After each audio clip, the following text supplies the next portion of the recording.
In this video I would like to show you how to do a one-sided t-test in R. So I'm reading this dataset, which is a world value study from another year than the one that you use in the assignment.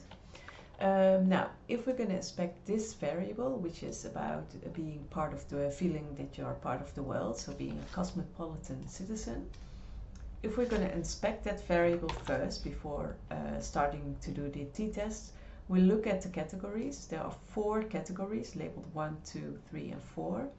Most people have responded 2, which aligns with agree. Now, the t-test function can both be used for a one-sided and two-sided t-test. If it's one-sided, we just fill out one variable.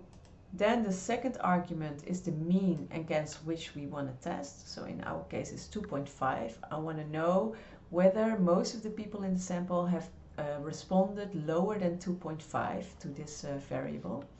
And the alternative is less. So my hypothesis 1 is whether it's 2.5. So if I want to write this out, I would say mu is lower than 2.5. Yeah, so that would be by age of 1. If I test the age 0, that's actually the age 0, and the alternative hypothesis is that it's lower than 2.5.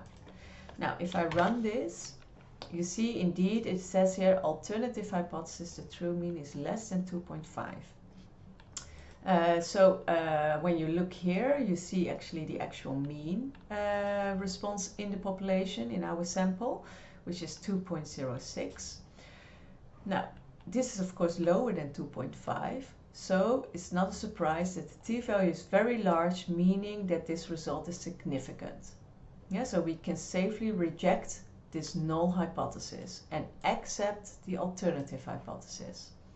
Now, I also would like to point out this confidence interval. Here you see that there's an inf. You only see this when you use the t-test as a one-sided t-test.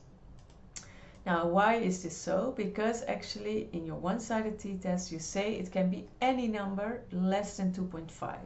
So basically this runs till an infinite number. Yeah, but the other side there you have actually a border against which you test the p-value. Yeah.